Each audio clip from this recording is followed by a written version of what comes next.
My name is Michael Warlum. I am 78 years old. Today's date is June 24th, 2019. We're in Seattle, Washington at Providence Mount St. Vincent. I'm being interviewed by my spouse. And I'm Steve Heck. I'm conducting the interview. My age is 69. Today's date is June 24th, 2019. We're in Seattle, Providence Mount St. Vincent, and I'm interviewing my spouse. How did it begin? Where you were born? I was born in Neillsville, Wisconsin, which is a town of about 2,500 people. Well, back in Neillsville, when you were a kid, what did you think you wanted to be when you grew up? I wanted at one point to be a Catholic monk. That didn't last very long. After that, I had an idea that I wanted to have some kind of job where I worked in an office and carried a briefcase and wore a white shirt, but I didn't have much idea about what the actual job would be. Eventually, I decided that I wanted to be a teacher, and I decided to become an English and speech teacher.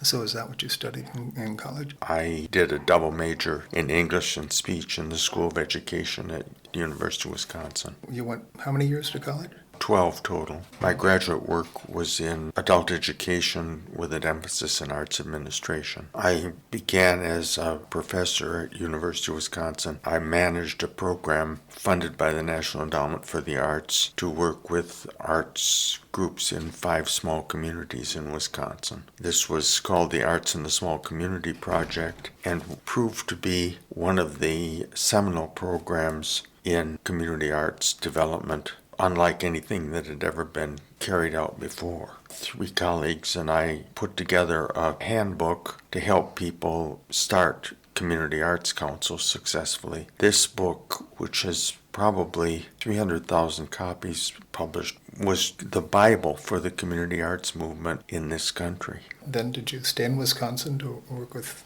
community arts?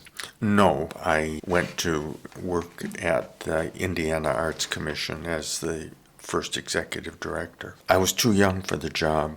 I did it, but it was very, very difficult. Ultimately, not a happy experience. You moved on from there then? What did you move on to? To the Michigan Council for the Arts to be director of community services. I stayed there for a year, and then you and I moved to Seattle after that. We'd always wanted to live there. We just decided to pack up and move. But what happened when we got to Seattle? We were out of work for 6 months. You've never been the same afterwards. Then we got a job as a professional fundraiser, and immediately got sent back to Wisconsin in the middle of January to learn the ropes. And then after that, I raised money for a couple of institutions in the Seattle area. And did you continue as a fundraiser? For a while, I took a job as development director of Seattle Repertory Theater, which is the professional theater company in Seattle.